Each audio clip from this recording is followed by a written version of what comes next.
My name is Marina. For 18 months, I was a ghost in my own life, a woman who lived behind a mask of stolen pride, hiding the calluses on my hands from the one person whose heart I couldn't bear to break. I used to believe that losing my business meant losing my soul, and that cleaning floors made me invisible to the world. But tonight, I want to share a different truth with you. Before we begin, I want to say thank you from the bottom of my heart for spending your precious time with me here at Mother's Story. Your presence is a gift I do not take for granted. To those of you watching who currently feel lost, unseen, or burdened by a secret struggle, please remember that your current season of hardship is not your final destination. Your value is not defined by the title on your business card or the money in your pocket, but by the fire in your spirit and the love you carry for those who call you home. You are stronger than the dust you are currently walking through. If this story finds a place in your heart, I humbly invite you to subscribe to our channel and join our family. Your support helps us keep these stories of hope and redemption alive. This is my story. This is a mother's love. Let us begin. The scent of cheap lemon bleach stung my nostrils, a sharp, sterile contrast to the sandalwood and jasmine that used to linger in my executive suite. I adjusted the scratchy, oversized polyester uniform, feeling the weight of the staff badge pinned over my heart. It felt more like a target than a title. My hands, once manicured and accustomed to signing high-stakes contracts, were now red and calloused. They gripped the plastic handle of the mop as if it were a life buoy in a dark sea. I looked at the gray, murky water in the bucket. It was a perfect metaphor for my life. All the color, the ambition, and the pride had been drained away, filtered through the sieve of a betrayal I never saw coming. I remembered the day the auditors arrived, the cold realization that my partner, the person I trusted with my dreams, had vanished with everything but the debt. He didn't just take the company. He took the version of me that believed the world was kind. I took a deep breath, pushing back the urge to let a single tear ruin the stoic mask I had spent months perfecting. The lunch rush was beginning. Outside these restroom doors, people were laughing, clinking glasses, and celebrating a holiday I could no longer afford to recognize. "Marina," I whispered to the reflection, "it's just dust. Just wipe it away." But as I stepped out into the hallway, the heavy thump of the mop against the floor sounded like a heartbeat, a slow, rhythmic reminder that while the entrepreneur was dead, the survivor was still breathing.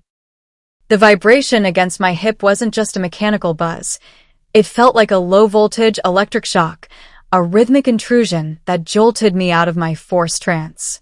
I was in the middle of the hallway leading to the kitchen, the air thick with the scent of roasted duck, Sichuan peppercorns, and the frantic energy of a restaurant on the eve of the Lunar New Year. To everyone else, it was the sound of celebration. To me, it was the sound of a deadline I wasn't prepared to meet. I reached into the pocket of my oversized polyester trousers. The fabric was thin and scratchy, a constant reminder of my new reality. My fingers brushed against the cold glass of my phone. I didn't need to look at the screen to know who it was.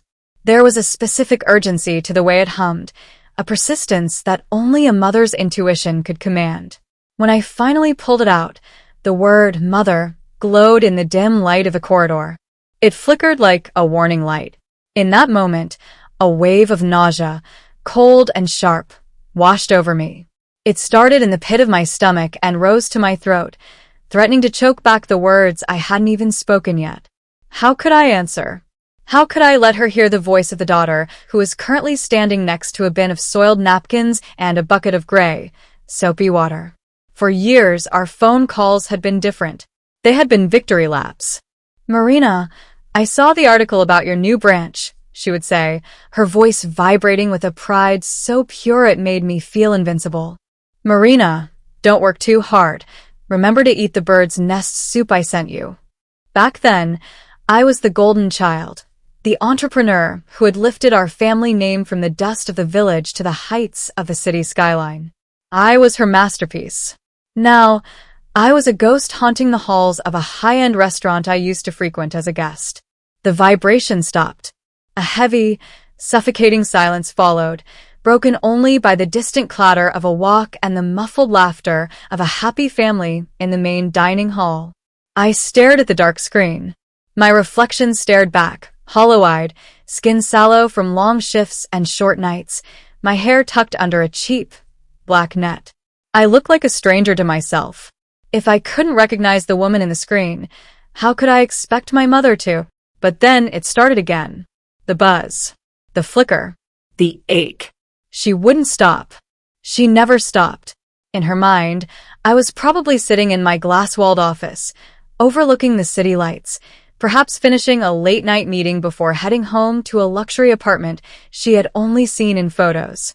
She was calling to ask what time my driver would be bringing me to the village, or perhaps to tell me she had prepared my favorite braised pork belly. The guilt was a physical weight, pressing down on my shoulders until I felt my spine might snap. To tell her the truth would be to kill her.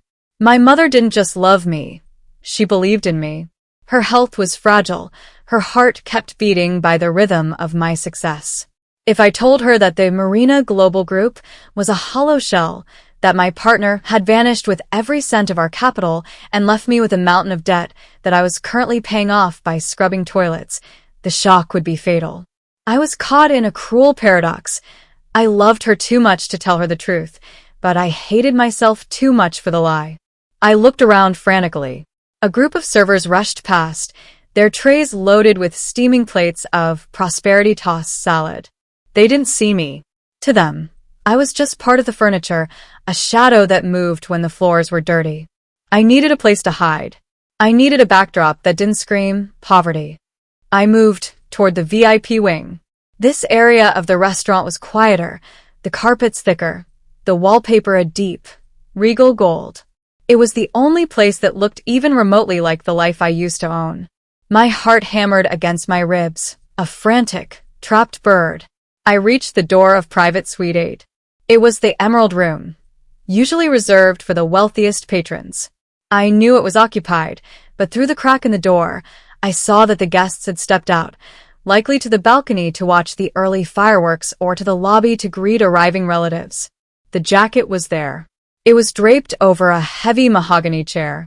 A man's blazer, tailored, expensive, made of a wool silk blend that shimmered subtly under the crystal chandelier.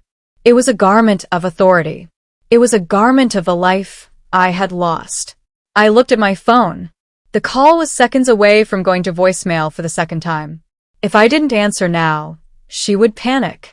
She would call the police, or worse, she would try to travel to the city to find me. My hands shook as I leaned my mop against the wall. I felt like a criminal, a thief of moments. I stepped into the room, the scent of expensive cigars and aged whiskey wrapping around me like a memory. I reached for the jacket. As my fingers touched the fabric, a sob nearly escaped my throat. It was soft. It was warm. It felt like dignity. I didn't think. I couldn't afford to think. I slipped my arms into the sleeves. It was too large for me, the shoulders broad and structured, but it covered the staff, embroidery on my chest. It hid the stains on my apron. It masked the smell of bleach with the scent of someone else's success. I stood in front of the ornate gilded mirror in the corner of the room. I straightened the lapels. For a split second, the reflection changed. The lighting in the VIP room was kind. The shadows under my eyes softened. I looked professional. I looked like Marina again. I pressed the green button. I held the phone up, angling it so the camera only captured my face and the gold-embossed wallpaper behind me. I forced my muscles to relax, forced my lips into a shape they hadn't taken in months. "Hello, Mom," I said. My voice was thin, but I swallowed hard, injecting a forced brightness into it. "Happy New Year, Mom. I'm so sorry. I was just in the middle of a toast with some business partners. It's so loud in the main hall. I had to step into the private lounge to hear you." On the screen, my mother's face appeared. She looked older than I remembered. Her hair was whiter, her eyes clouded with cataracts, but bright with a love that felt like a hot coal in my chest. She was wearing the red silk scarf I had bought her 3 years ago, when money was like water. "Marina." "Oh, my daughter." She beamed, her voice crackling through the speaker. Look at you. You look so tired, but so beautiful. Are you eating enough? Are those partners of yours taking care of you? I'm eating like a queen, Mom. I lied, the words tasting like ash. We have bird's nest, abalone, everything. Look. I pan the camera slightly, just enough to show the edge of the mahogany table and a half-full crystal glass of sparkling cider left by the previous guest. Oh, thank goodness, she sighed, a look of immense relief washing over her face. I was worried. I had a dream that you were cold and hungry. But seeing you there in that fine coat, I can rest easy. My Marina is doing so well. Every word of praise was a needle under my fingernails. I was standing in a stolen jacket, in a room I didn't belong in, lying to the one person who deserved my honesty. The vibration of the phone in my hand felt like a pulse, my own pulse, racing with the fear of being caught, and the deeper, more permanent fear that I would never find my way back to the person she thought I was. I miss you, Mom, I whispered, and that, at least, was the truth. It was the only truth I had left. Then come home, child, she said softly. The village is quiet without you. Just for 2 days? Your father and I, we just want to see you. I looked at the gold wallpaper. I looked at the stolen jacket. I thought of the empty bank account and the mop waiting for me in the hall. I can't, Mom, I said, my voice breaking. The company, we're closing a huge deal. Everyone is counting on me. I have to stay. Maybe next year. I promise. Next year, I'll bring the whole world to your doorstep. I ended the call before she could see the first tear fall. I stood in the silence of the VIP room, the stolen jacket suddenly feeling heavy as lead, weighing me down into the carpet, into the floor, into the earth. The silence that followed the disconnection of the call was louder than the festive chaos in the hallway. I stood frozen, my thumb still hovering over the cold glass of the screen, staring at the dark reflection of a woman I no longer recognized. The Emerald Room lived up to its name, bathed in deep, forest green hues, accented by gold filigree that seemed to pulse under the warm glow of the chandelier. To anyone else, it was a sanctuary of luxury. To me, it was a stage where I had just performed the most exhausting play of my life. I inhaled deeply, and the scent of the jacket hit me again. It was a sophisticated blend of sandalwood, expensive tobacco, and a hint of something metallic, the smell of a man who moved through the world with the certainty that every door would open for him. For those few minutes on the call, that certainty had been mine again. The weight of the fabric on my shoulders felt like armor. It held my posture upright, masking the slump of a woman who spent 10 hours a day scrubbing the grime of others. I looked at the mahogany table. It was a battlefield of indulgence. Half-eaten plates of Peking duck, crystal bowls of bird's nest soup, and several bottles of Matai that cost more than my 3-month salary. I felt a surge of ancient, buried resentment. A year ago, I would have been sitting on the other side of this table.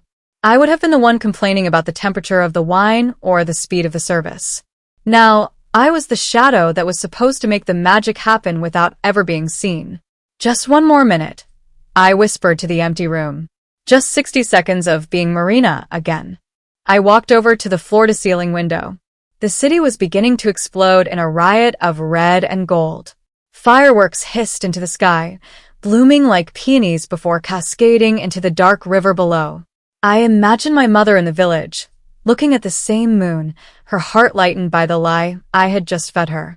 The guilt was a jagged blade in my chest, but the relief of knowing she wasn't crying was a balm that made the pain bearable. Then the heavy oak doors creaked. The sound was sharp, like a gunshot in the quiet room. My heart stopped. My blood turned to ice in my veins. The laughter reached me first, boisterous, masculine, and dripping with the arrogance of the elite. I'm telling you, Chun, that deal is as good as signed. We just need to wait for the Lunar New Year lull to pass, a voice boomed. I spun around, my hands instinctively clutching the lapels of the stolen jacket. 3 men walked in. They were dressed in charcoal suits and crisp white shirts, their ties loosened just enough to signal they were at the peak of a successful night. The man in the lead was tall, with sharp features and eyes that looked like they were accustomed to scanning spreadsheets for weaknesses. He stopped mid-stride, his eyes locking onto me. Or rather, locking onto his jacket. The atmosphere in the room shifted instantly. The warmth evaporated, replaced by a cold, sharp tension that made the hair on my arms stand up. "What is this?" the lead man asked. His voice wasn't loud, but it had a low, dangerous frequency. I couldn't speak. My throat had closed up, my tongue feeling like a dry piece of leather. I looked down at myself, the oversized jacket hanging off my frame, the edges of my polyester staff trousers peeking out from underneath, and the telltale black rubberwork shoes that were designed for grip, not style. The contrast was pathetic. I looked like a child caught playing dress-up in a graveyard. Is that my jacket?" he asked, his brow furrowing in a mix of confusion and mounting irritation. I can explain," I stammered. The voice that came out wasn't the confident CEO my mother had just heard. It was thin, wavering, and coated in the dust of my current reality. One of the other men, a shorter man with a silver watch that caught the light, stepped forward with a sneer. "Explain what? That the cleaning staff thinks this is a fitting room? We leave for 5 minutes to greet the manager, and we come back to find a thief in the middle of our dinner." "I'm not a thief," I said, a spark of my old fire flickering for a second before being doused by the sheer weight of my shame. "I didn't take anything. I needed to." "You needed to what?" "Wear a $3,000 blazer to mop the floors," the lead man, the owner of the jacket, snapped. He walked toward me, his presence filling the space until I felt like I was being pushed against the glass window. "Take it off. Now." My hands shook as I fumbled with the buttons. My fingers, usually so nimble, felt like lead. Every second I struggled was a second of prolonged humiliation.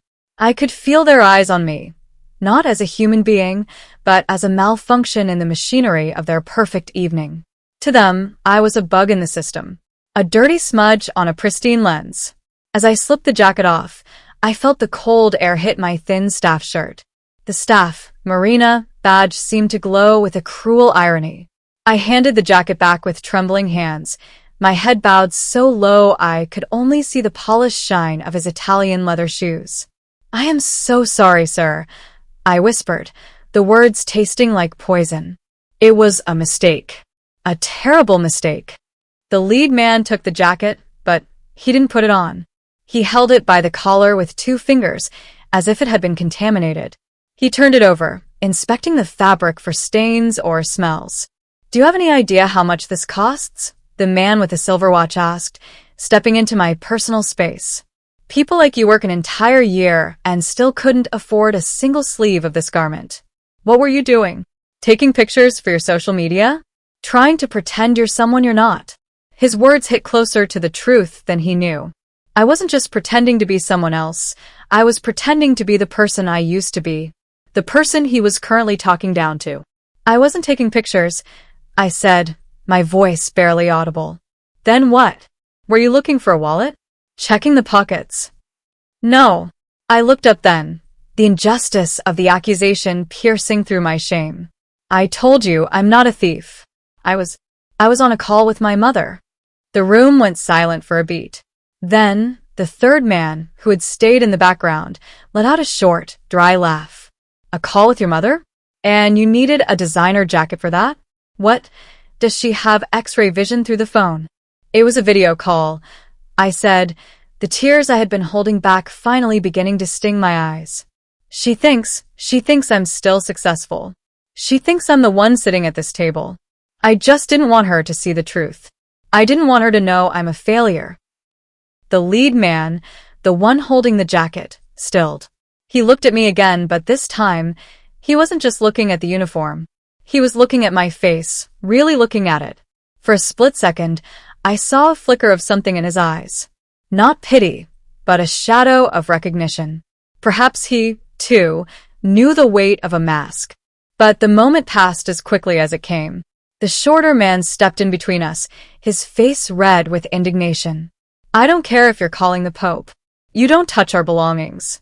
This is a VIP room. We pay for privacy, for service, and for the security that our things won't be handled by the help." He turned to the lead man. Chun, call the manager. This woman needs to be fired. Better yet, call the police. Who knows what else she's borrowed tonight? My heart plummeted. If I was fired, I had nothing. No way to pay the debt. No way to send the small amount of money I promised my mother for her medicine. No way to keep the lie alive. I looked at the man named Chen. My life was literally in his hands, the hands currently clutching the cashmere jacket I had so briefly called my own. Please, I whispered, the word a ragged plea. Please don't.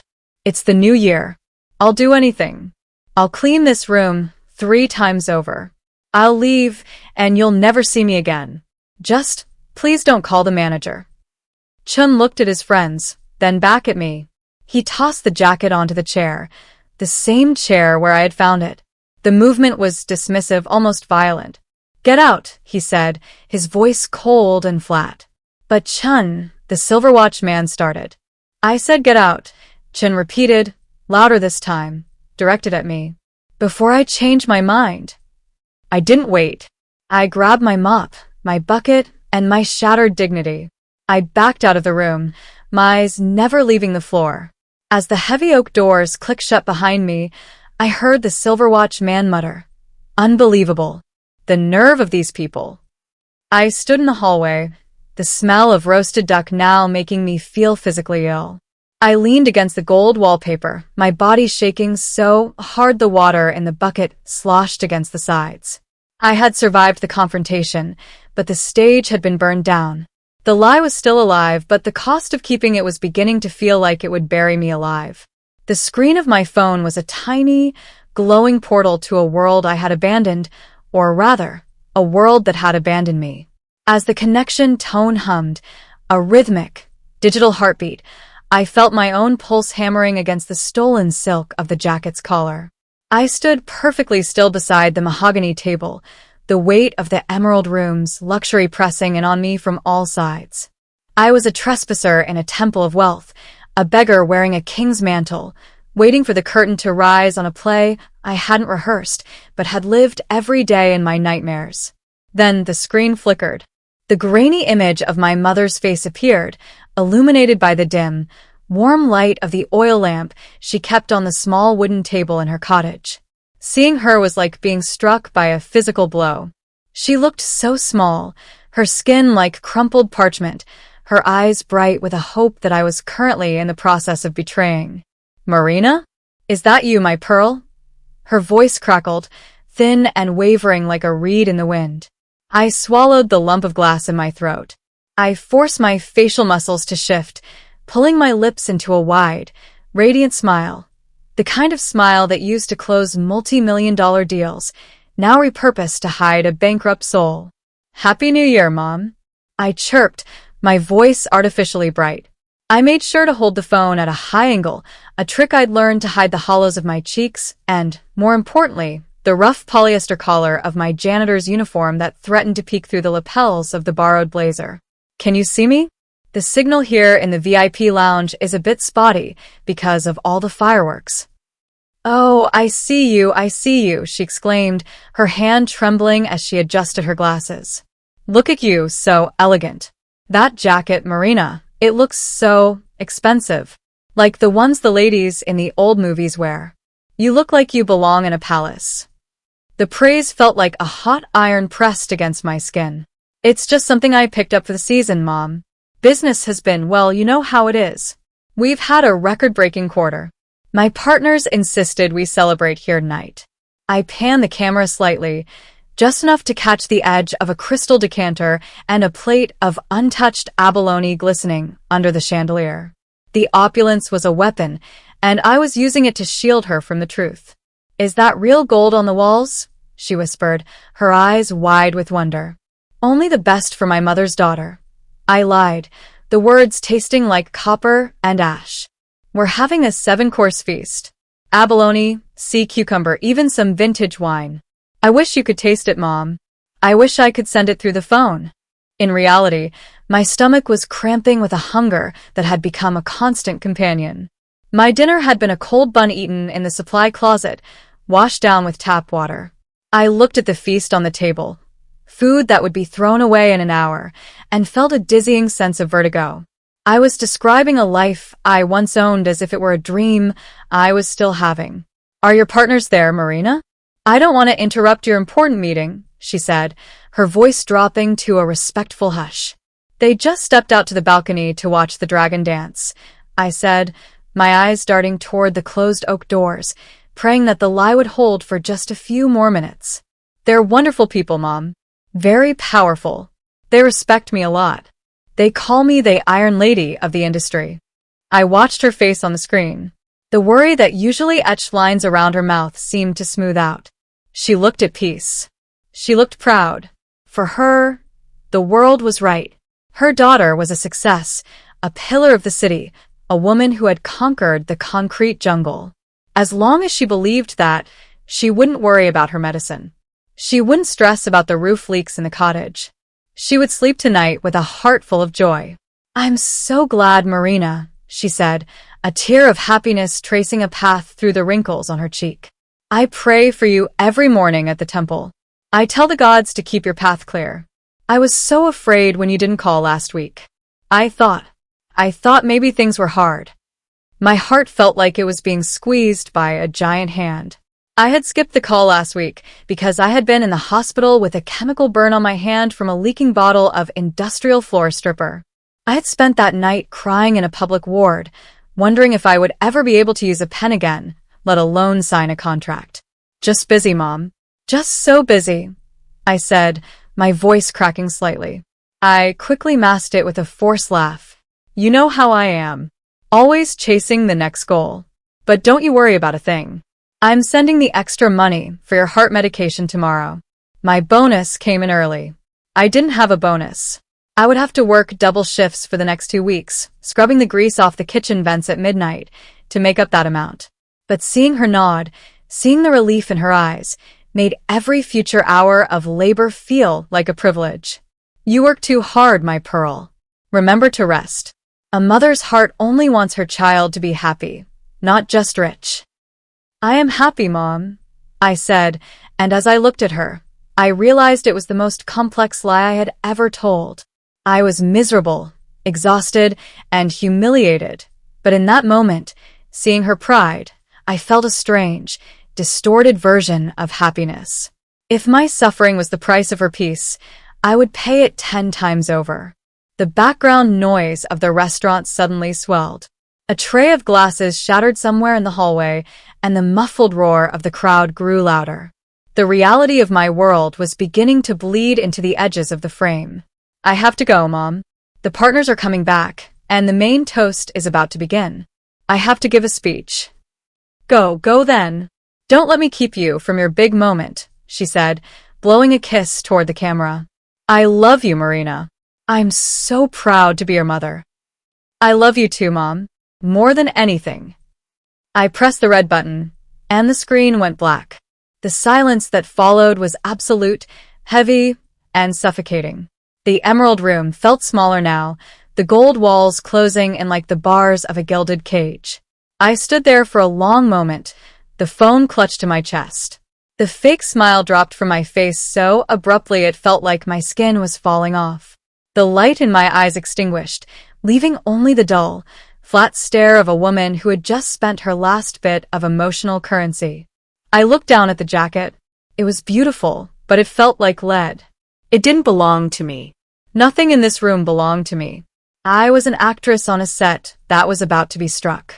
Slowly, I began to unbutton the blazer. With each button I released, a layer of the successful Marina fell away. I felt the cold air of the room hit the damp, sweat-stained polyester of my uniform underneath. The transition was brutal. I went from a CEO to a ghost in a matter of seconds. I reached for my mop, which was leaning against the velvet wallpaper, like a silent witness to my fraud. The plastic handle was cold and greasy.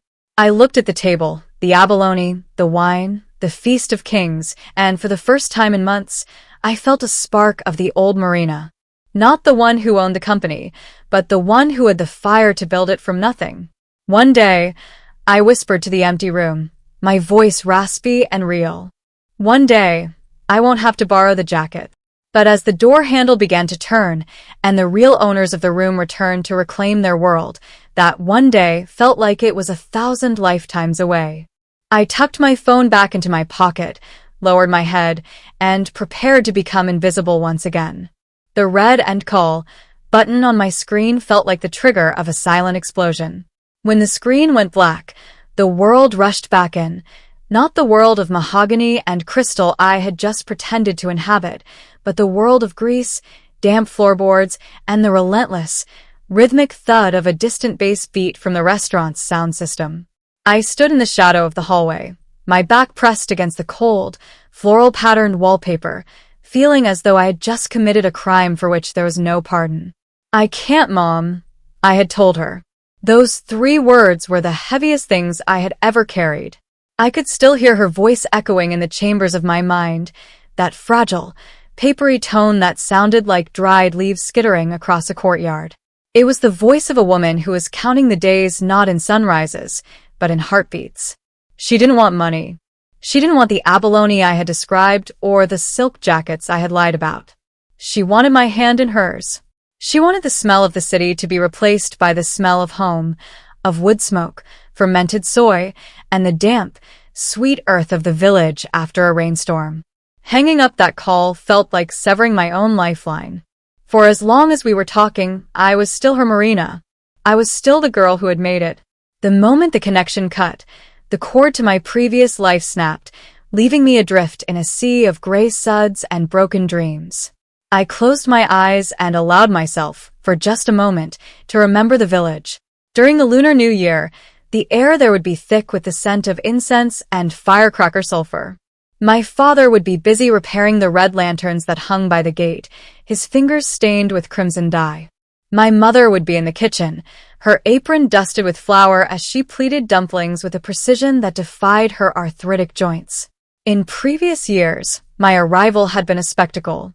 I would roll up in a black sedan, bearing boxes of expensive bird's nest, imported supplements, and red envelopes thick with cash. I was the village's success story. I was the proof that the city could be conquered. Now, the only thing I was conquering was the grime on the floor of a VIP bathroom. The broken promise wasn't just about this year. It was a promise I had made to myself when I first left home. I will never let them see me struggle. I had turned that promise into a cage. Because I couldn't bear to let them see me fall, I had to stay away while I hit the bottom. I was a ghost in my own family, a phantom success story maintained through a 5-inch screen and a series of increasingly elaborate deceptions. I looked down at my hands. They were trembling. The skin around my cuticles was raw and peeling from the constant exposure to industrial-grade detergents. These weren't the hands of a CEO. These were the hands of a woman who was being erased, layer by layer, by the very work she did to survive. A sudden, sharp laugh from the main dining hall jolted me back to the present. I realized I had been standing in the hallway for too long. In this restaurant, invisible staff were only tolerated as long as they were moving. A stationary OB was a target for a manager's wrath. I pushed myself off the wall and grabbed the handle of my mop. It felt like a scepter of shame. I began to walk toward the back service area, my feet leaden. Every step away from the VIP wing felt like a step further into the abyss. I passed a large window that looked out onto the street. Below, families were piling into taxis, their trunks overflowing with luggage and gift boxes wrapped in gold and red ribbon. They were heading to the train stations, to the airports, to the long roads that led back to where they belonged. I felt a pang of jealousy, so sharp it was physical. I wanted to scream at them, to tell them how lucky they were to have a truth they didn't have to hide.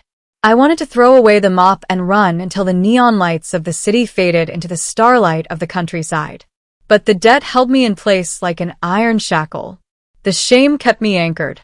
I reached my workstation, a cramped, windowless alcove near the kitchen's back exit. This was my office now. Instead of a mahogany desk, I had a plastic shelf lined with yellowing bottles of bleach, ammonia, and glass cleaner. Instead of a panoramic view of the skyline, I had a view of a dumpster and a stack of empty crates that smelled of rotting cabbage. I sat down on a plastic crate, my head in my hands. The silence here was different. It wasn't the peaceful silence of the village. It was the hollow, echoing silence of a life that had been gutted. Marina? You okay? I looked up. It was Ling, a girl no older than 19 who worked the dishwashing station. She was covered in suds, her face flushed from the steam of the industrial washers. She was the only one who ever looked me in the eye. I'm fine, Ling, I said, my voice sounding like gravel. Just tired. It's a long night. You were on the phone for a long time, she said, leaning against the doorframe. Your family? Are you going home for the new year? The question was a needle in a fresh wound. I forced a small, sad smile. No. Too much work. The company needs me. Ling nodded, though there was a flicker of confusion in her eyes. She knew I was an OB, but I think she sensed the ghost of the woman I used to be. My mother cried when I told her I had to work, Ling whispered, looking at her soapy boots. She said the house feels like a tomb without us there. I'm sending her my whole paycheck this month. It's not much, but maybe she can buy a nice fish for the reunion dinner. Her honesty was a mirror I didn't want to look into. Ling was poor, but she was whole. She didn't have a company to pretend to run. She didn't have a silk jacket to hide behind. She was just a daughter helping her mother, and in that simplicity, she was infinitely richer than I was. She'll be proud of you, Ling, I said, and for the first time that night, I meant what I said. A mother's pride isn't about the fish. It's about the heart of the child who sends it. Ling smiled, a genuine, bright thing that illuminated the dingy alcove. Happy New Year, Marina. Don't work too hard. Even the important people need to breathe. She headed back to her mountains of porcelain, leaving me alone with my thoughts. I looked at the black screen of my phone again. I thought about calling back. I thought about saying, Mom, I lied. I'm broke. I'm cleaning floors. I'm coming home on the cheapest bus I can find, and I have nothing to give you but my tears. I reached for the phone, my thumb hovering over the contact. But then, I remembered the way her face had lit up when she saw the gold wallpaper. I remembered the way she had told her neighbors that her Marina was the queen of the city. If I broke that image, I would be taking away the only thing that gave her strength. I put the phone back in my pocket. The company was too busy. The CEO was too important.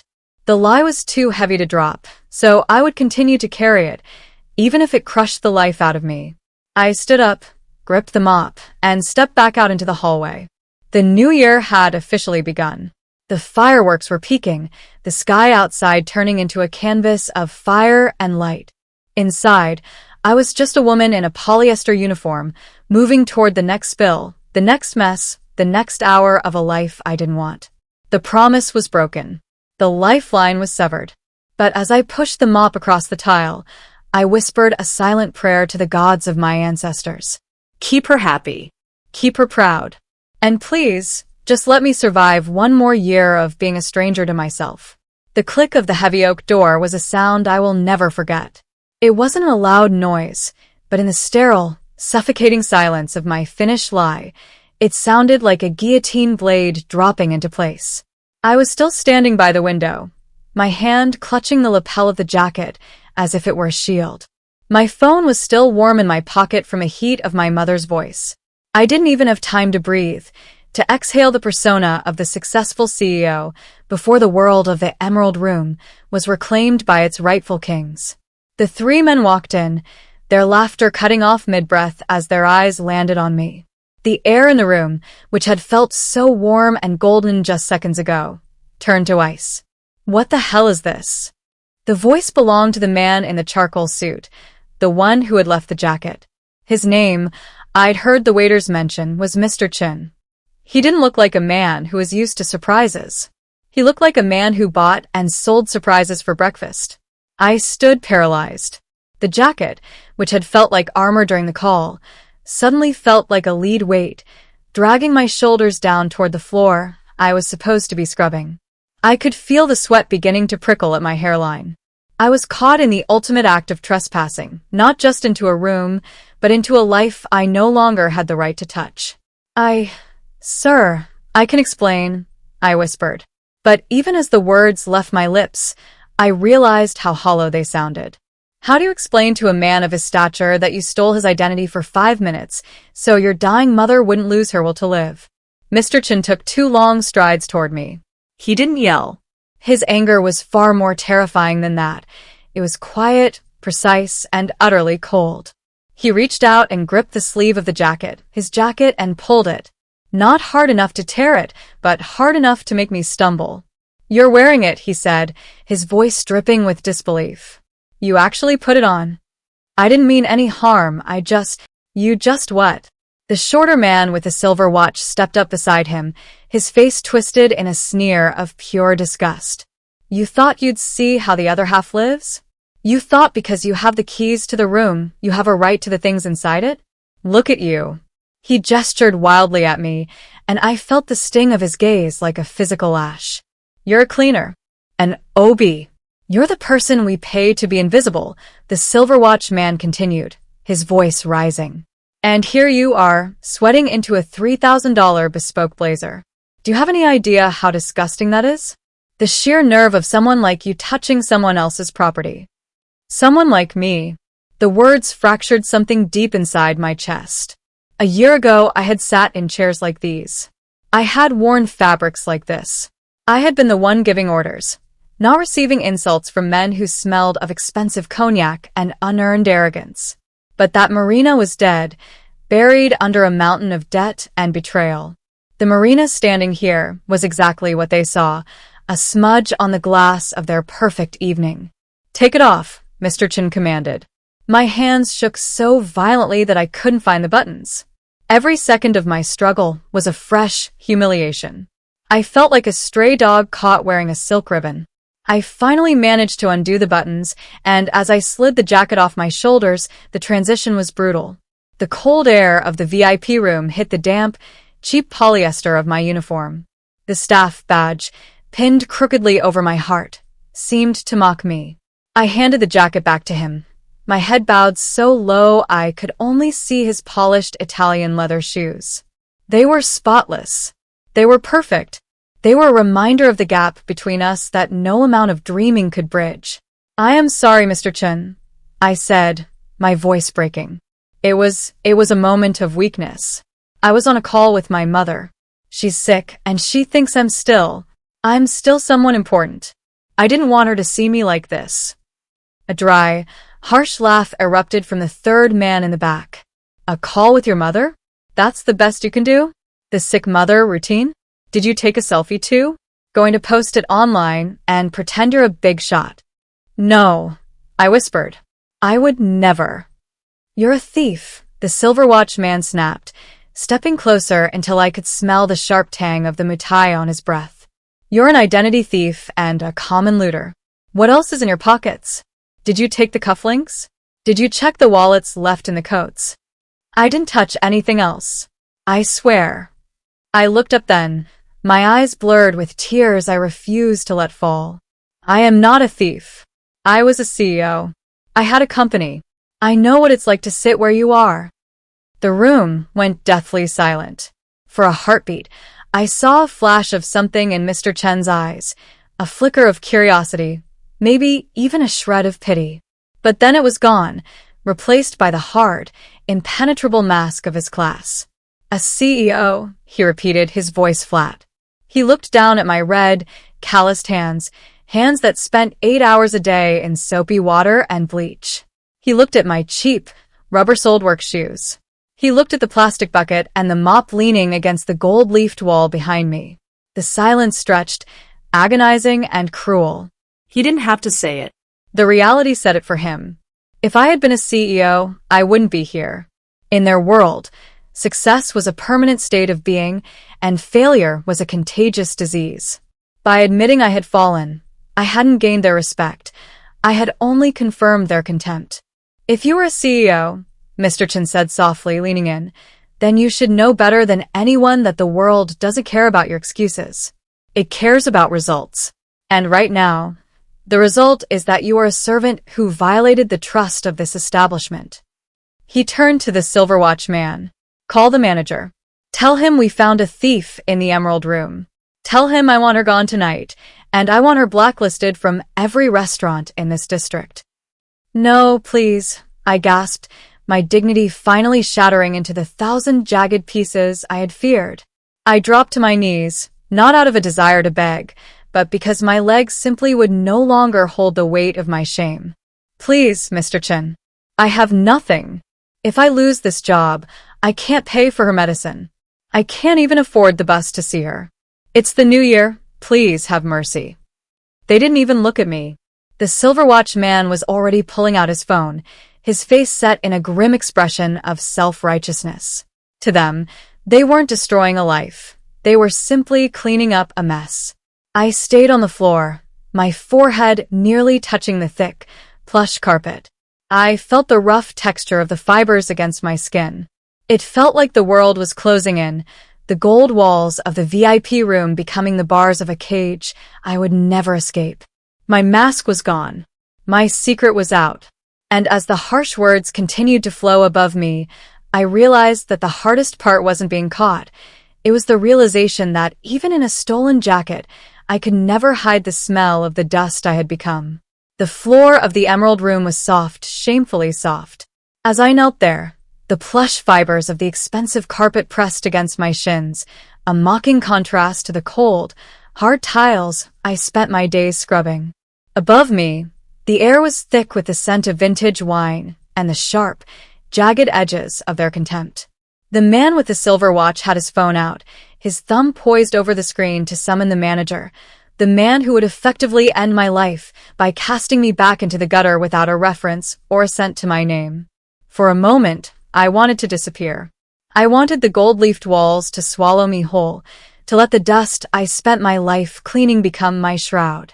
But then, a strange thing happened. Amidst the suffocating weight of my own humiliation, a spark of the old Marina, the one who had commanded boardrooms, the one who had built an empire from a single desk in a rented garage, flickered back to life. It wasn't a spark of pride. It was a spark of raw, bleeding truth. Wait, I whispered. The word was so small it was almost lost to the hum of the air conditioning. What did you say? The silver watch man snapped, his thumb twitching. You want to beg some more? Save it for the unemployment line. I said, wait. I said louder, pushing myself up from my knees. My legs felt like they were made of glass, ready to shatter at any second, but I forced myself to stand. I didn't stand as a servant. I stood as a woman who had nothing left to lose, and there is nothing more dangerous than a person whose shadows have already been exposed. I looked Mr. Chen directly in the eye. He was the leader of this pack, the one with the jacket, the one whose silence was more terrifying than his friend shouting. You want to know why I touched your jacket? I began, my voice trembling but gaining a staccato rhythm that I remembered from a lifetime ago. You want to know why a thief like me is standing in your VIP room instead of hiding in the shadows? Mr. Chen narrowed his eyes, crossing his arms over his chest. He didn't speak, but he didn't look away either. 18 months ago, I wasn't wearing this polyester uniform, I said, gesturing to the staff badge that felt like a brand on my skin. I was the CEO of Marina Global Group. I had 300 employees. I had a car with a driver. I had a life that looked exactly like yours. I sat in chairs just like these, and I ordered the same wine you're drinking tonight without ever looking at the price. The silver watch man let out a scoffing laugh. And let me guess, you lost it all on a bad bet at the casino? Or did you just wake up one day and decide you preferred the smell of ammonia? I ignored him, keeping my gaze locked on Chen. I didn't lose it on a bet. I lost it to a man I called my brother. My business partner, Julian. While I was in the hospital taking care of my father during his final weeks, Julian was forging my signature. He moved the capital. He liquidated the assets. He left me with nothing but the debt, the lawsuits, and a company name that was suddenly synonymous with fraud. I took a step forward, and for the first time, the silver watch man actually took a step back. I could have declared bankruptcy and run away. I continued, the words pouring out of me like a dam had burst. But I have an 80-year-old mother in a village who thinks the sun rises and sets on my success. She has a heart condition that is managed by expensive medication that costs half of my monthly wages as an OB. My father died believing I was a queen. If I tell my mother that I am a failure, that I am scrubbing the toilets of the men who used to be my peers, the shock will kill her. The room, once filled with the aggressive noise of their accusations, suddenly fell into a haunting, heavy silence. The only sound was the distant, muffled hiss of a firework exploding outside, a lonely ghost of the celebration I wasn't allowed to join. "That jacket," I said, pointing to the blazer draped over the chair. "I didn't want to steal it. I didn't want to sell it. I just wanted 5 minutes. I needed to look into that tiny phone camera and show my mother that her daughter was still okay. I needed her to see the gold on the walls and the silk on my shoulders so she could sleep tonight without worrying that I'm hungry. Because I am hungry. I'm tired. I'm broke. And I'm humiliated every single hour of every single day." I felt a hot tear finally escape and trail down my cheek, but I didn't wipe it away. I am an OB because it's the only job that pays in cash daily, so I can send it to the village. I am a cleaner because the corporate world won't touch a name associated with a fraud investigation, even if I was the victim. I have traded my dignity for her life. So, call the manager. Call the police. Strip me of this job, too. I leaned over and picked up my plastic bucket. The gray, soapy water sloshed inside, a dull reflection of the crystal decanters on the table. "But don't you dare call me a thief," I whispered, my voice thick with a grief that had been bottled up for over a year. "I have lost my company, my home, and my future. My honesty is the only thing I have left that Julian couldn't steal. I wore that jacket to save a life, not to steal a lifestyle." I turned my back on them then. I didn't wait for a response. I didn't wait for the manager to arrive. I walked toward the door, my head held higher than it had been since the day the bailiffs arrived at my office. Every step felt like walking through deep water, but I kept moving. I reached the door and gripped the handle. I expected to hear the Silverwatch man shouting for me to stop, or the sound of the manager's heavy footsteps in the hall. Instead, there was only that suffocating, ringing silence. It was the silence of men who had just realized that the invisible person they had been mocking was a human being with a story that was far more terrifyingly fragile than their own. As the heavy oak door creaked open, I felt the fragments of my truth settling around me. I had broken the mask. The lie I told my mother was still intact, but the lie I told myself, that I was nothing more than the grime I cleaned, was gone. I stepped out into the hallway, the smell of the restaurant's roasted meats and expensive perfumes hitting me like a wave. I was still Marina. I was a Marina who cleaned floors and carried a bucket, but I was the Marina who had looked the world in the eye and refused to be erased. I walked toward the service elevator, the cold air of the corridor biting at my skin. I didn't know what would happen in the next 10 minutes. I didn't know if I still had a job. But as I pressed the button for the basement, I realized that for the first time in 18 months, I could breathe. The air was thin, and it tasted of bleach and failure, but it was mine. Behind the closed doors of the Emerald Room, the 3 men remained. I didn't see Mr. Chen pick up his jacket. I didn't see him look at the staff badge I had accidentally dropped on the carpet in my haste. I didn't see the way he looked at his friends, a look that held no more laughter, only the heavy, uncomfortable weight of a truth they weren't prepared to handle. The silence in the Emerald Room was no longer empty. It was a physical weight, thick with the unsaid and the uncomfortable. I stood by the service entrance, my hand still trembling on the cold brass handle, waiting for the inevitable. I expected the manager to burst through the main doors, alerted by a frantic call. I expected the sting of a final paycheck, if I was lucky enough to get one, and the cold wind of the street to greet me before the hour was up. But the call never came. Instead, I heard the rustle of silk and the heavy thud of a chair being pushed back. Mr. Chen stood up. His movements were slow, deliberate, devoid of the frantic energy his friend with the silver watch still emitted. He didn't look at his companions. He didn't even look at the half-finished feast on the table. His eyes were fixed on the far wall, as if he were reading a script that only he could see. "Chun, what are you doing?" the Silverwatch man hissed, his phone still gripped in his hand. "The manager is on his way up. We need to make sure this person is handled." Mr. Chen didn't answer him. Instead, he reached out and grabbed the blazer, the one that had caused this entire storm, off the back of the chair. He held it up to the light, inspecting it with a cold, clinical gaze. I braced myself. I expected him to point out a microscopic stain from my uniform or a phantom scent of bleach that had ruined his designer garment. He turned toward me. The distance between us felt like a vast, unbridgeable canyon, yet his presence seemed to fill every inch of the room. He walked toward me, each footstep on the plush carpet sounding like a drumbeat of doom. "You," he said. His voice was no longer quiet. It was sharp, cutting through the air like a shard of ice. "You think your story makes a difference?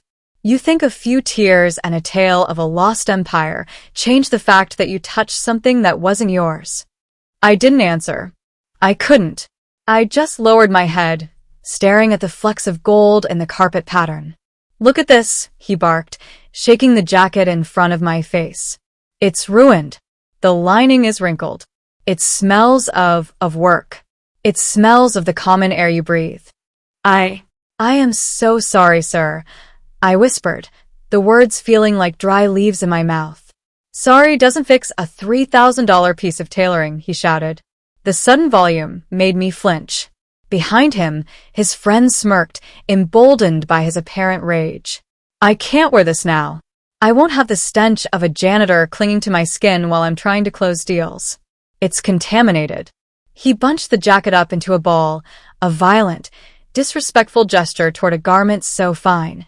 And then, with a flick of his wrist, he threw it at me. The heavy fabric hit my chest with a soft thud. Instinctively, I caught it, my fingers sinking into the expensive wool-silk blend. "Keep it," he spat, his lip curling in what looked like pure, unadulterated disgust. "Take it out of my sight. It's trash to me now. If you're so desperate to play act as a CEO for your mother, then keep the costume. At least then I won't have to look at it and remember that a servant's sweat is soaked into the fibers." I stood there, stunned, clutching the bundle of fabric to my heart. My mind was reeling.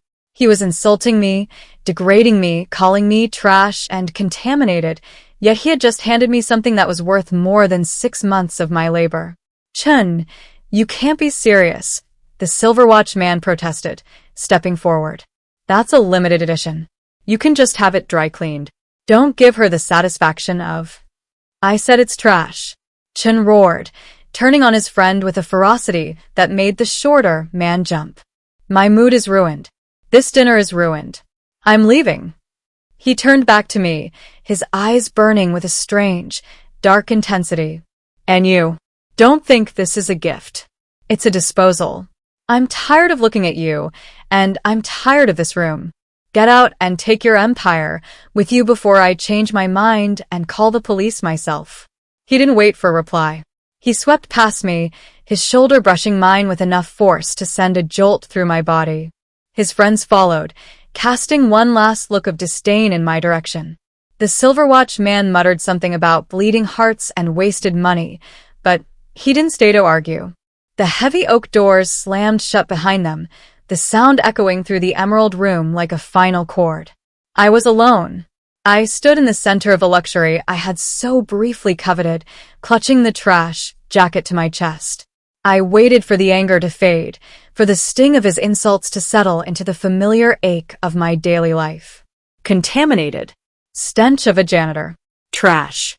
The words were meant to cut, to keep me in my place, to ensure I knew that even with the jacket, I was still the woman with the mop. But as the adrenaline began to recede, a different realization began to take hold. I looked down at the jacket in my arms. I smoothed out the wrinkles he had intentionally created. As I did, my hand brushed against the inner pocket. It felt thick, stiff. I reached inside, my heart hammering against my ribs. My fingers found a small, heavy envelope tucked deep into the silk lining. There was no name on it, no note. Just the weight of it. I pulled it out and opened it with trembling fingers. Inside was a stack of high-denomination bills. More money than I had seen in a year. More than enough to pay for my mother's heart medication for the next 12 months. More than enough to buy a ticket home. Not on a cramped, overnight bus, but a proper train where I could sit and breathe. I sank into one of the mahogany chairs, the very one Chun had occupied. The room was silent now, but the silence had changed. It wasn't haunting anymore. It was heavy with a realization that made my throat tighten. Mr. Chun hadn't been angry. At least, not at me. The insults were a shield. He had shouted so his friends wouldn't see his mercy. He had called the jacket trash so I wouldn't feel like a beggar receiving charity.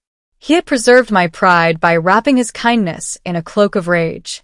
He knew that if he had simply handed me the money, my old CEO spirit, the part of me that still remembered what it was like to be the one giving, not receiving, might have refused it.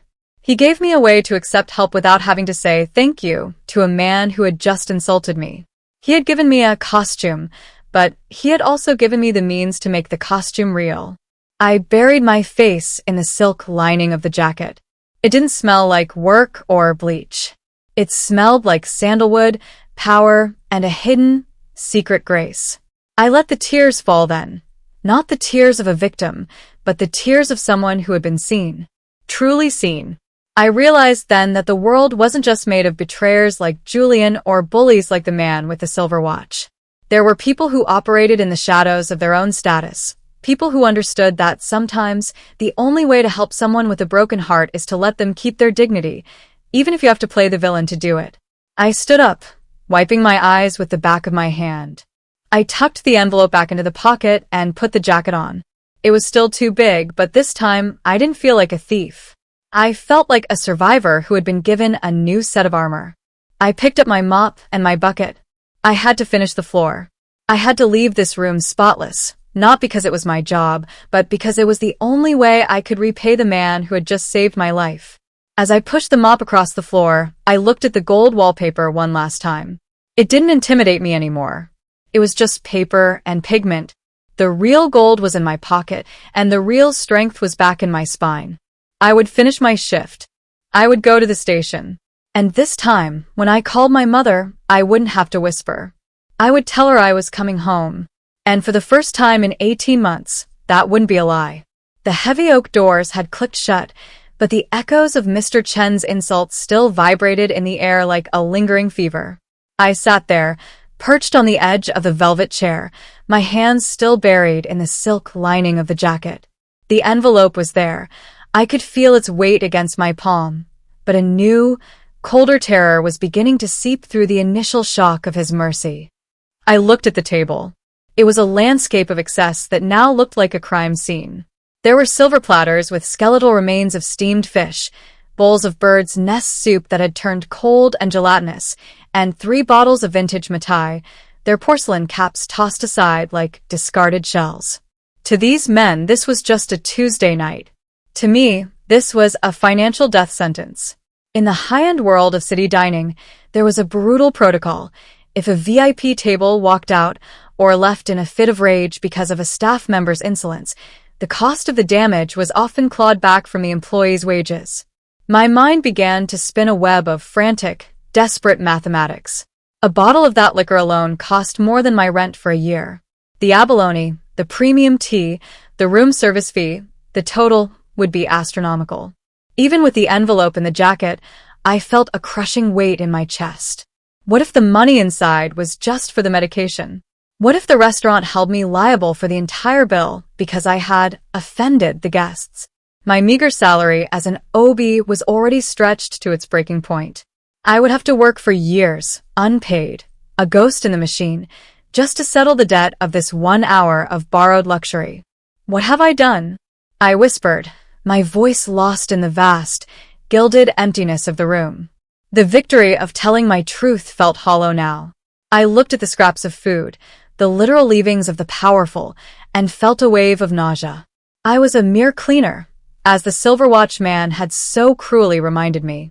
In the eyes of the law, and certainly in the eyes of my manager, I was a liability. I had overstepped. I had dared to breathe the same air as the elite, and now the bill was coming due.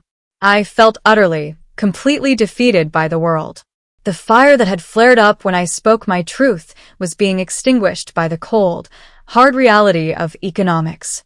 I was a woman who had once managed millions, yet here I was, trembling over the cost of a few bottles of wine, knowing they could be the final blow that sent me to the streets. The door creaked open again. This time, it wasn't the measured, arrogant step of a billionaire. It was the sharp, clicking heels of someone in a hurry, someone with power over my immediate future. It was Mrs. Gao, the floor manager. She was a woman made of sharp angles and even sharper expectations. Her eyes scanned the room, landing first on the half-eaten feast, then on the rumpled state of the table, and finally, with a terrifying precision, on me. She saw the jacket. She saw me sitting in the chair meant for a guest. Her face didn't redden with anger. It turned into a mask of pure, professional frost. "Marina," she said, her voice a low, dangerous hiss. "Explain to me why our most prestigious guests just stormed out of this restaurant looking like they'd been insulted by a street urchin." I stood up so quickly, I nearly knocked the chair over. I clutched the jacket to my chest, my knuckles white. "Mrs. Gao, there was a misunderstanding. I was on a call." "A call?" She stepped into the room, her gaze sweeping over the Matai bottles. "You were in here, wearing a guest's clothing, while you were supposed to be finishing the lobby. Do you have any idea who Mr. Chen is? His family practically owns the bank that holds this restaurant's lease." "I know, You know nothing," she snapped, cutting me off with a flick of her wrist. "You are an OB.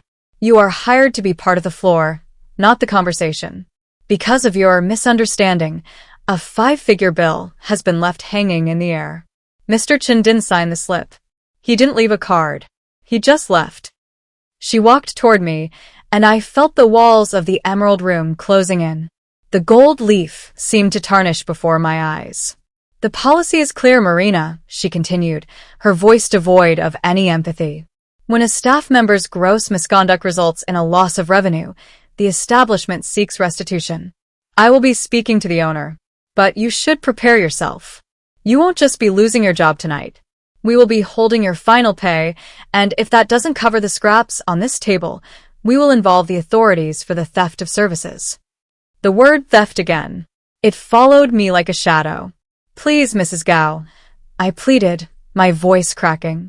"I can't lose this job.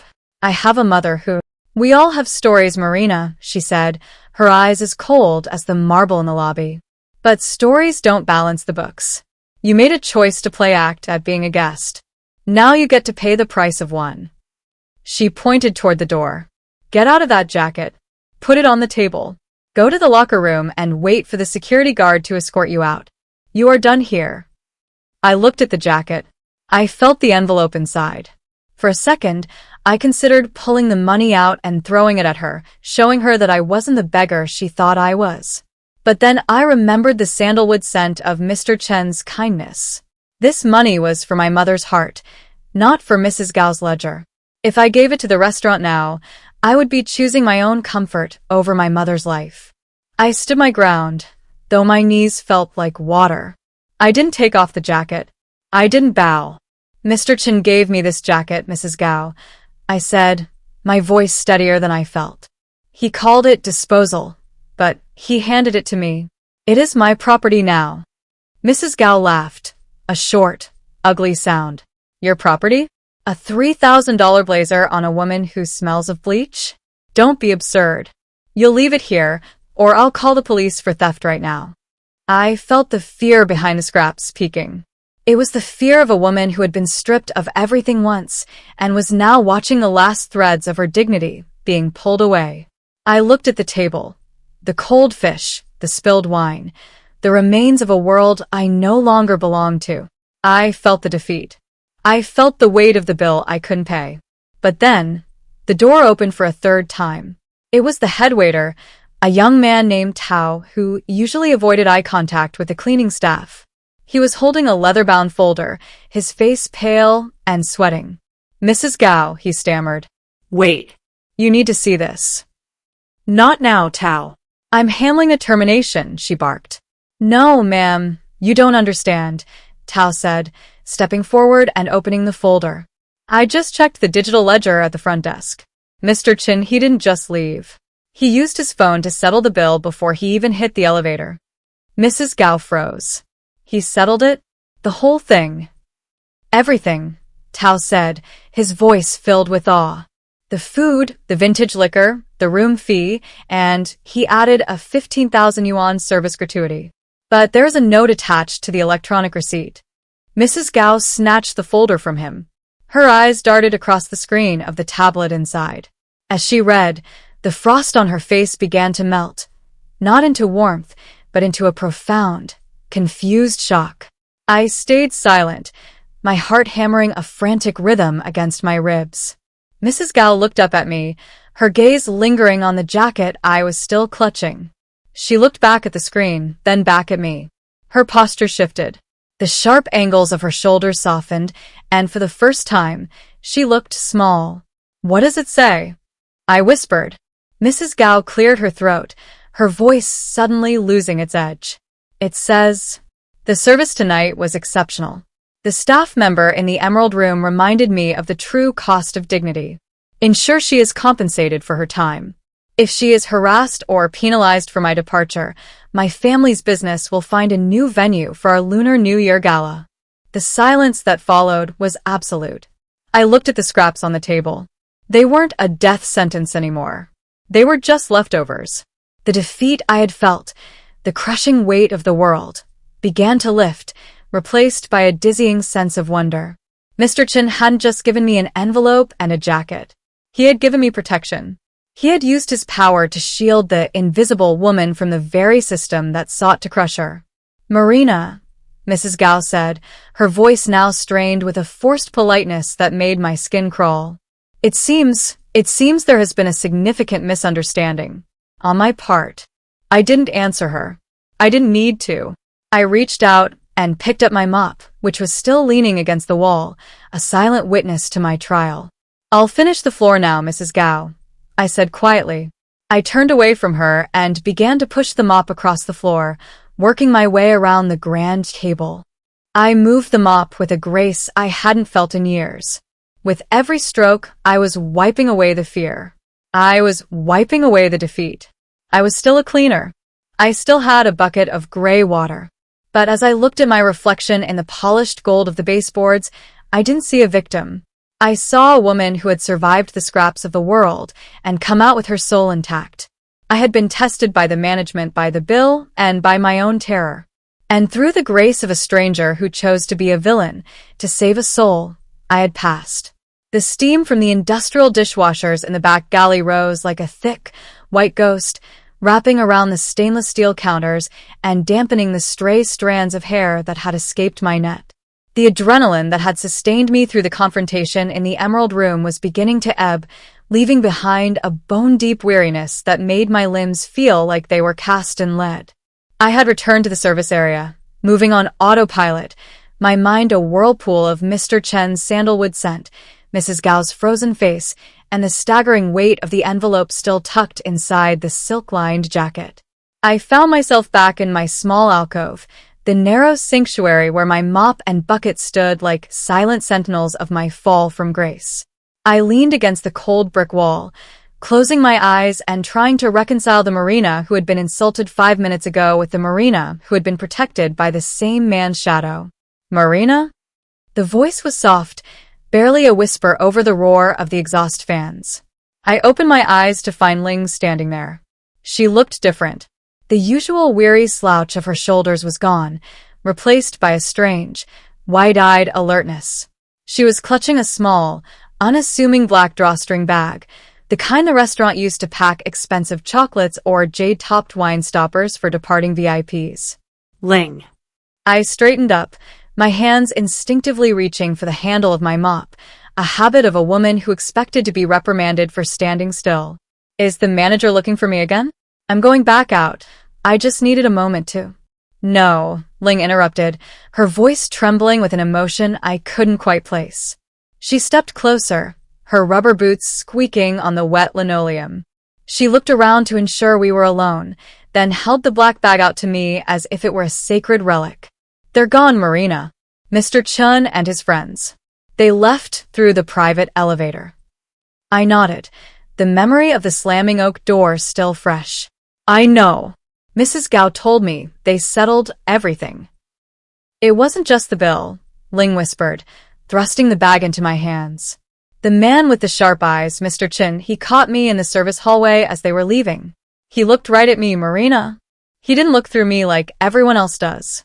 He asked if I was the one who worked with the woman from the Emerald Room. When I said yes, he handed me this. He told me that if I didn't give it to you directly, he'd find out. My fingers closed around the fabric of the bag. It was heavy, not with the weight of metal or stone, but with the dense, unmistakable weight of paper, lots of it. He said they've paid for everything. Ling continued, her eyes glistening. And he whispered, "This is for her." Marina, what happened in that room? I've never seen a man like that look. Well, like he was doing something clandestine and holy all at once. I couldn't find the words. I pulled the drawstring open with trembling fingers. Inside, my breath hitched. It wasn't just another envelope. There were stacks of cash, neatly banded, clean, crisp bills that smelled of the bank, not the grease of the kitchen. It was more money than I had earned in the entire 18 months since my bankruptcy. It was a fortune to a woman who counted her life in the price of heart pills and bus tickets. But it was the small, cream-colored slip of paper tucked between the bands that truly broke me. I pulled it out. The handwriting was elegant, a sharp, decisive script that mirrored the man who had written it. I leaned closer to the dim yellow light of the alcove to read it. Marina, or whoever you choose to be tomorrow. We acted harsh, so your pride wouldn't break under our pity. A woman who speaks of an empire with that much fire does not need a handout. She needs a reinvestment. Do not let the world extinguish your spirit. It is the only thing the fraudsters couldn't steal. Go home to your mother. The village is waiting. I read the words again and again until they blurred behind a sudden, hot veil of tears. We acted harsh, so your pride wouldn't break under our pity. The realization hit me like a physical blow to the chest. Mr. Chen hadn't been cruel because he was arrogant. He had been cruel because he was wise. He had seen the remnant of the CEO in my eyes, the part of me that would have withered if he had offered a gentle hand and a sympathetic "pour you." He knew that for a woman like me, pity was a more corrosive acid than insults. By playing the villain, by throwing the jacket and calling it trash, he had given me the space to fight back, to claim my space, and ultimately, to accept his help as a disposal rather than a gift. He hadn't just given me money. He had given me a way to keep my soul intact while I took it. Marina? You're crying, Ling said, reaching out to touch my arm. Is it bad? Did they do something? No, Ling. I sobbed, a laugh catching in my throat as the tears poured down. It's not bad. It's the most beautiful thing I've ever seen. I looked at Ling, this girl who had worked alongside me in the trenches of the service industry, who had seen me at my lowest and never judged. I reached into the bag and pulled out one of the smaller bands of cash. Take this, I said, pressing it into her sudsy palm. Ling gasped, pulling her hand back as if I'd offered her a hot coal. No, that's yours. He said it was for you. Ling, listen to me, I said, my voice finally finding the authority it had lost so long ago. You are the only person in this place who saw me as a human being before tonight. You're an angel who carried this bag to me when you could have easily kept a part of it for yourself. Take it. Buy your mother that fish for the reunion dinner. Buy her a whole market of fish. Go home, Ling. We stood there in the dingy, steam-filled hallway, two women who had been invisible for far too long, crying and laughing amidst the smell of bleach and the sound of distant fireworks. I looked back at the note. Do not let the world extinguish your spirit. For 18 months, I had been a guttering candle, flickering in the wind of my own shame. I had let Julian's betrayal define me. I had let the staff badge become my identity. I had believed that because I was cleaning floors, I was no longer the woman who could build worlds. But Mr. Chun had seen through the polyester. He had seen the Iron Lady I had mentioned in my lie to my mother, and he had decided she was worth saving. I tucked the note into the inner pocket of the jacket I would never call trash as long as I lived. It was no longer a costume. It was a mantle of honor. I'm going home, Ling, I whispered, the words finally feeling real. I'm actually going home. I didn't wait for the end of my shift. I didn't wait for Mrs. Gao to give me permission. I walked to the locker room, stripped off the polyester uniform, and left it in a heap on the floor. I put on my own simple clothes, then donned the heavy, silk-lined blazer over them. As I walked out of the back entrance of the restaurant, the cold night air hit my face. The sky was a riot of red and gold, the finale of the New Year fireworks shaking the very ground beneath my feet. For the first time in a year and a half, I didn't look at the ground. I looked up. The black bag was tucked securely under my arm. Inside was the medicine for my mother, the ticket for the train, and the seed of a new beginning. But more importantly, inside my chest, the fire had been relit. The angels weren't just the men in the Emerald Room. They were the people who knew that sometimes the greatest act of kindness is to treat someone like the person they are destined to become, rather than the person they are currently forced to be. The cold night air hit my lungs like a spray of shattered glass, sharp and clarifying. I burst through the heavy service doors of the restaurant, leaving behind the smell of grease, floor wax, and the suffocating expectations of the invisible class. I didn't care about the curious looks from the valet staff or the festive crowds gathering on the sidewalk to watch the final dragon dance. I only cared about the black sedan, the vessel that held the men who had just rewritten the script of my life. I ran. I ran with a desperation that was visceral, my boots pounding against the pavement, the heavy black bag clutched to my side like a wounded bird. The silk-lined jacket flapped around my frame, too large, yet feeling like the only thing keeping me from dissolving into the neon haze of the city. My breath came in ragged, burning gasps, visible in the frosty air as white plumes of exhaled soul. In my mind, a frantic, ancient rhythm was playing. The rhythm of the CEO I once was. A debt is a contract. A gift is a liability. You must formalize the terms. Even in my state of profound gratitude, the old Marina, the one who had survived the cutthroat boardrooms of the city, couldn't simply accept a miracle without trying to turn it into an agreement. I needed to find them.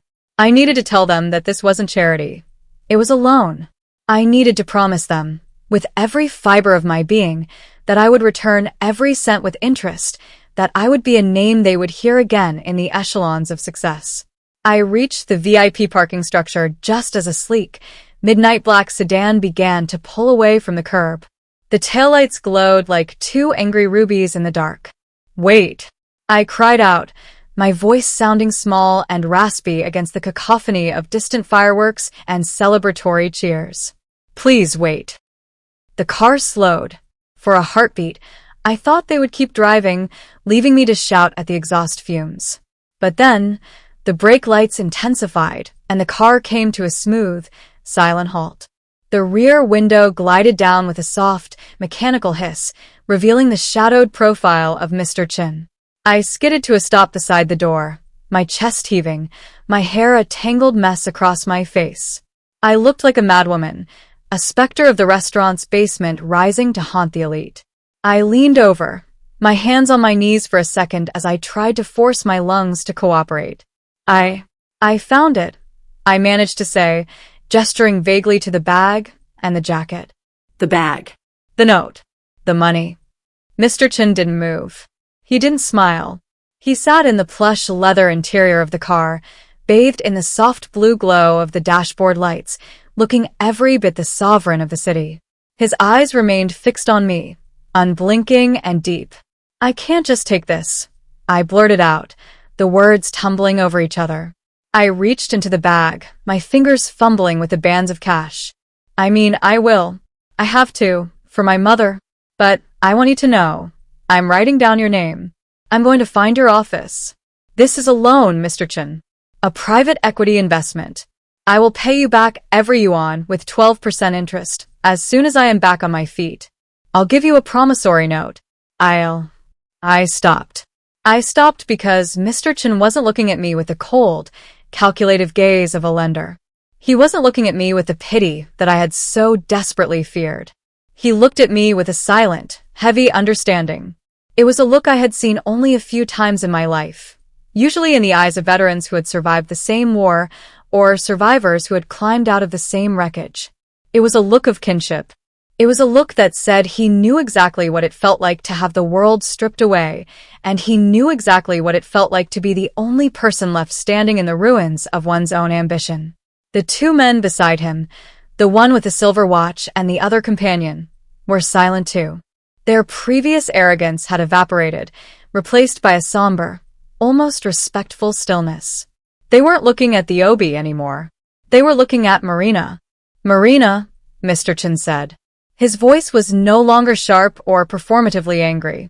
It was low, resonant, and held the weight of a mountain. "Look at the city." I blinked, momentarily confused, and glanced over my shoulder. The skyline was a resplendent forest of glass and light, pulsing with the energy of a million souls all chasing their own versions of a dream. "Half the men in those towers started with a lie," Chin continued, his gaze never wavering from mine. "And the other half started with a debt they could never repay. The world doesn't move on interest, Marina. It moves on the moments when one person decides that another person's fire is too bright to let go out." He leaned slightly closer to the window, the scent of his sandalwood cologne reaching me again, no longer intimidating, but comforting, like an old memory of home. "You don't owe me a cent," he said firmly. "What you owe is to that fire I saw in that room. You owe it to the woman who was brave enough to put on a stranger's jacket just to make her mother smile. That is the kind of madness that builds empires. Don't waste your time looking for my office to pay me back. Use that time to build something that makes me proud to have known you for 1 hour." I felt the air leave my lungs, but this time, it didn't hurt. The stone in my throat, that had been there since the day Julian betrayed me, the weight of my own pride and shame, finally dissolved. "Why?" I whispered. "Why me?" Mr. Chen offered the smallest, most ephemeral ghost of a smile. "Because I once wore a borrowed jacket too, Marina. And someone told me to keep running." He nodded to the driver. The window began to rise, a glass barrier returning between our two worlds. But as it closed, I saw him tap his heart twice with his fingers. It was a silent salute, a recognition of a fellow traveler. The sedan pulled away, its tires whispering against the asphalt as it merged into the stream of traffic, disappearing into the red and gold lights of the new year. I stood in the middle of the parking lot, alone under the vast, exploding sky.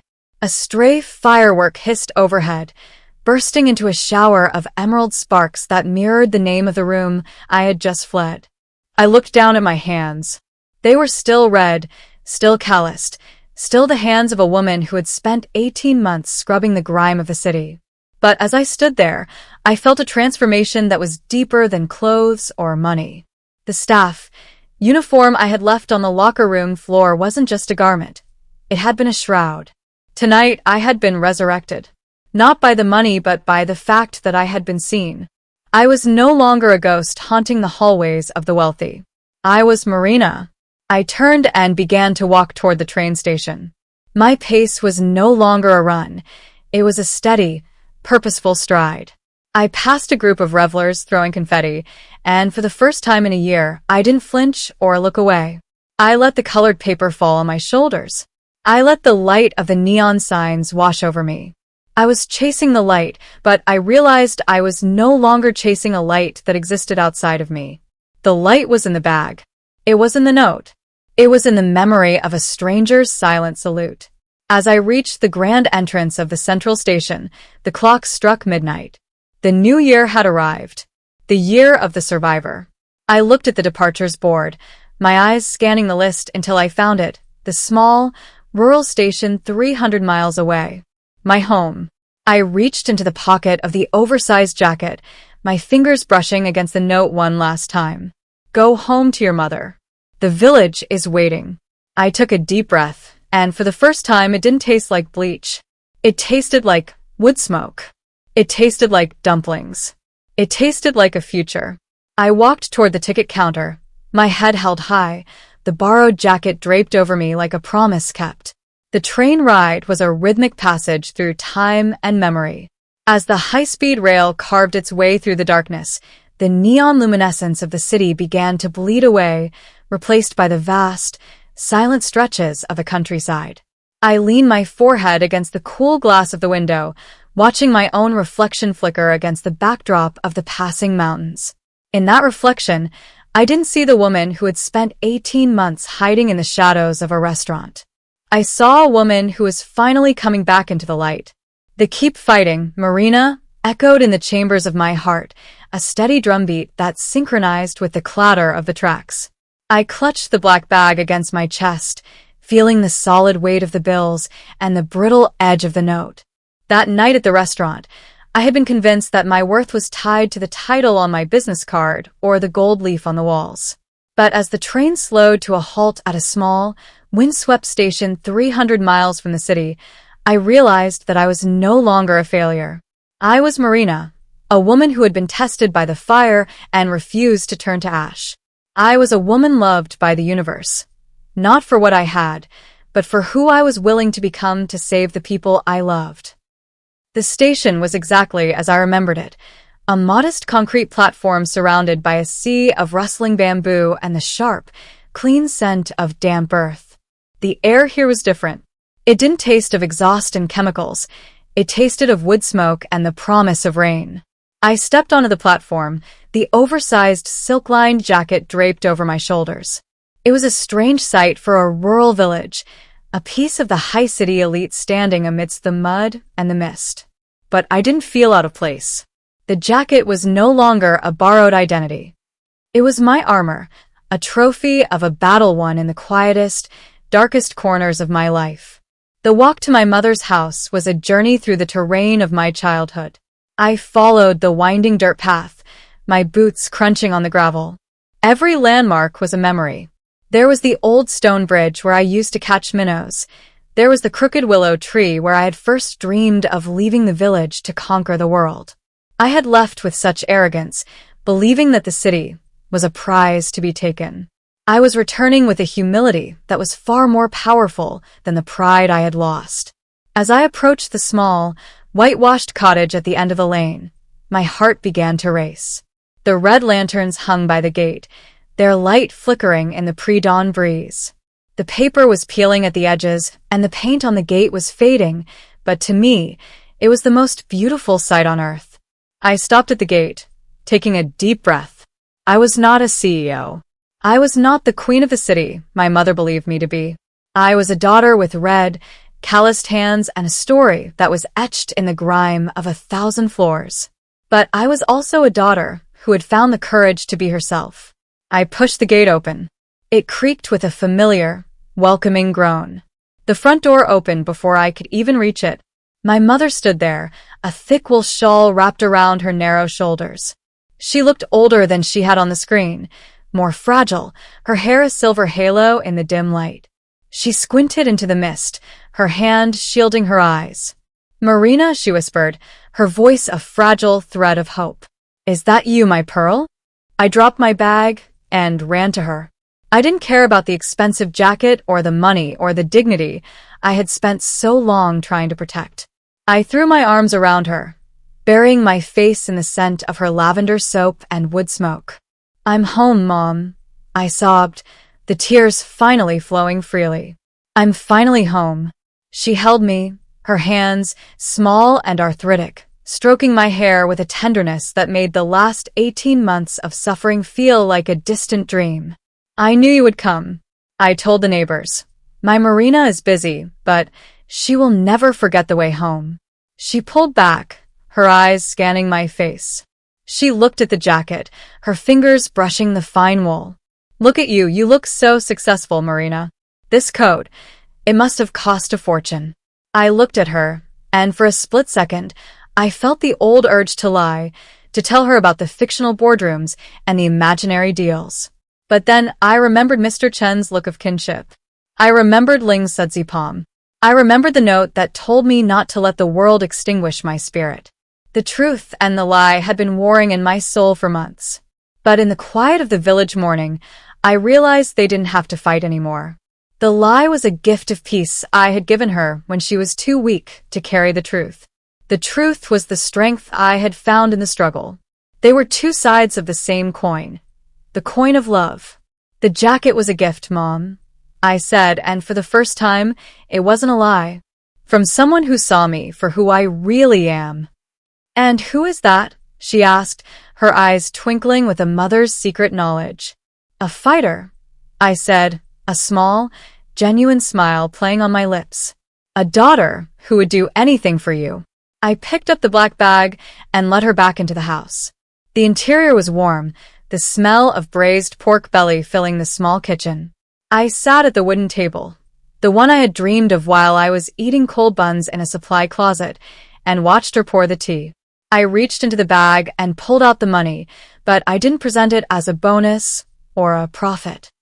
I placed it on the table and covered it with my hands, my red, rough, hard-working hands. This is for your medicine, Mom. And for the roof. And for us, I said. It didn't come from a boardroom. It came from the fire.